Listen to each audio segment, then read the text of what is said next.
The white girl said they got a whole playbook on how to catch them a chocolate NFL player. And y'all keep falling for it. So this has come out, and I've seen a few articles about it where basically this white girl's in college, asked her sister how she snacks a chocolate NFL player like she has, and her sister gave her the run by run playbook that her then roommate exposed. I think we're going to be getting a little bit of a lesson in psychology here. I want a football player, NFL preferably, a tall chocolate one, like you did. I want your life. That's easy. But you have to play your cards right. You can't be an emotional little girl. Teach me. Step 1, he is the prize. Remember, he can change your life, but you can't change his. We'll just neglect the Emmett Till thing again. Step 2, he's always going to be attracted to black girls, so you want to activate that shenane and pick at her and let him see it. He'll ditch her quick. If she's like us, it'll be harder because she's more than likely playing to win him too. So make him choose. Be an asset. You want to completely integrate yourself into his life to where he cannot function without you. Honestly, I kind of love this if anybody has mommy issues, but it's like, why did they even have to mention us? Like, can't you just do his laundry and his dishes and just be happy with that? Like, oh yeah, and they said they're going to put up with the cheating. So honestly, like, this isn't sounding like that bad of a deal. I'm just like, I don't know if I went a little too shenane on you there, but... So yeah, you want to completely integrate yourself into his life to where he can't function without you. And then you don't want to embarrass him. You don't want to cheat, text other men. And his cute friends and teammates will try. Eyeball looking emoji. Wink, wink. Ignore it. Just in case the relationship goes south, another athlete will see you as gold. And then, of course, step 5, you guys get the throat spray. Yeah. Oh, and what's this part about? Oh yeah, immediately after that, she's like, his mom. Do not tell his mom any personal information, especially something negative. She will tell the entire family. He will blame you. Just smile, wave, and be quiet. I feel like we're talking more about black women twice now in here than even, like, okay, but anyways.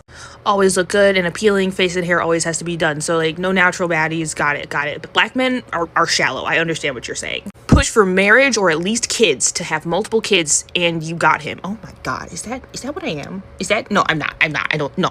My parents love each other. I think my parents loved each other, guys. My parents loved each other.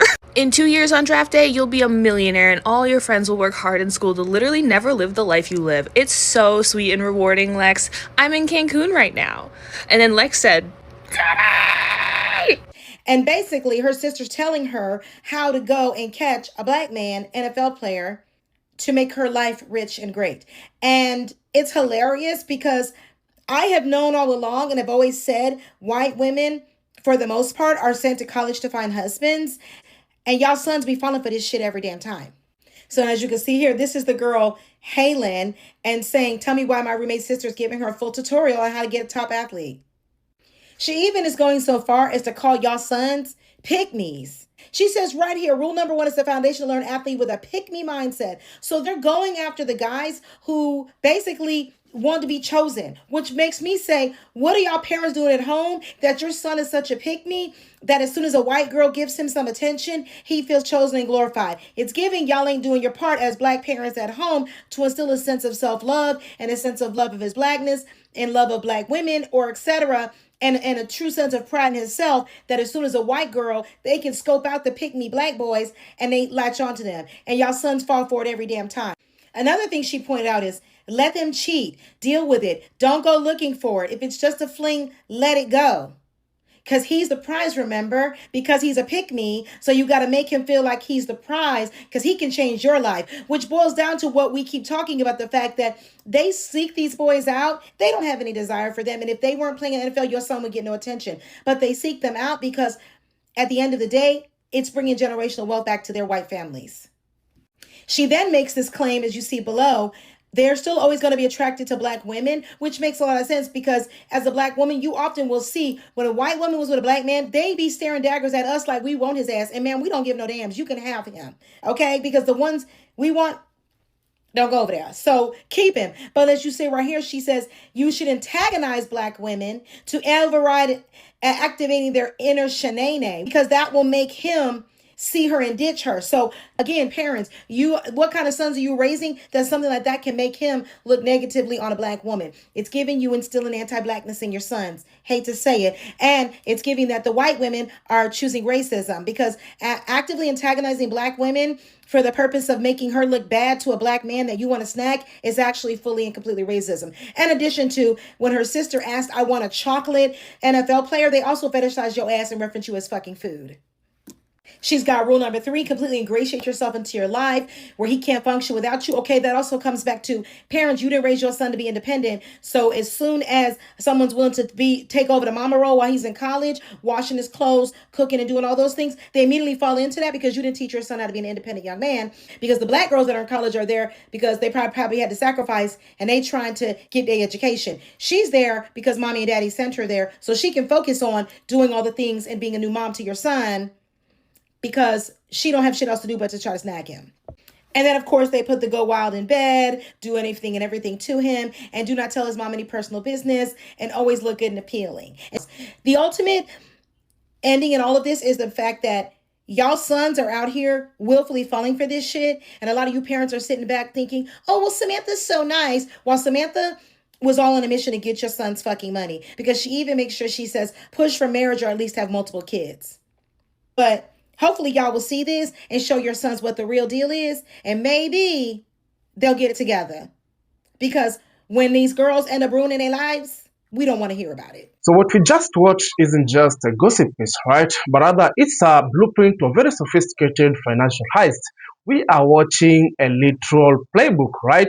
Leaked strategies designed to coach white women, in this case, on how to systematically target, right, isolate and strip mine successful black men. But today we ain't just reacting to this scandal. We're gonna do more. We're gonna dissect the whole industry of extraction. So we are going to talk about how our community is being manipulated through cultural gaslighting, and how the push for marriage and kids is being used as a legal binding to a lifetime paycheck. So they are activating their inner shanana to wear our culture as costume, right?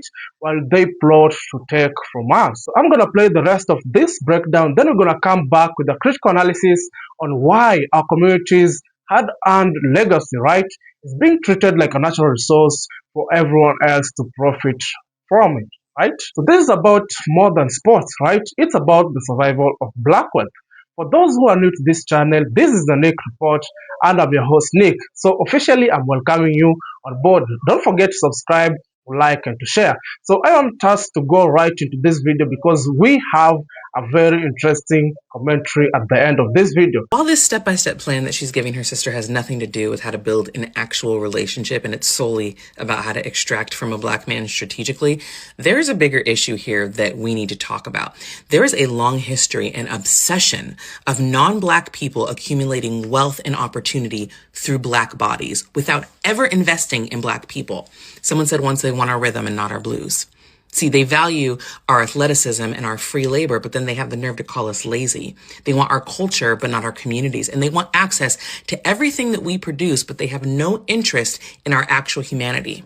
From minstrel shows where white performers profited off of exaggerated performances of blackness, while actual black performers were barred from the exact same stages. Then you look at the music industry. Black artists create all of these genres, and then white artists get to record the same music. They get the radio play, the record deals, and all of the wealth. You saw it during the Harlem Renaissance, when white socialites would flood Harlem clubs every night just to consume black art and black music and black culture. And then the very next day, those same black people that they enjoyed were segregated from the white spaces. You see it in sports with ownership. Black athletes, they generate billions of dollars for leagues where ownership is overwhelmingly white. The labor is always black, and the wealth accumulation is not. You see it in beauty and wellness, cornrows, box braids, full lips, curves, traits that black women for decades were made fun of for, called ghetto and unprofessional or too much. And then those same things are celebrated and profited from because they become a trend when a non-black woman adopts them. And now we're seeing it with AI music. It's literally training AI to copy the musical DNA of black music, and no black artist is being compensated. It's another form of blackface. They don't want us. They want everything that we produce, everything that we build, everything that we create. They know what we're worth. And then when we point that out, we get called angry and divisive. We get told that we're making everything about race. Black people know what it means to be gaslit. We've been dealing with this for centuries. We've watched our culture be appropriated, our bodies get exploited, and then we are told that we're the problem for noticing.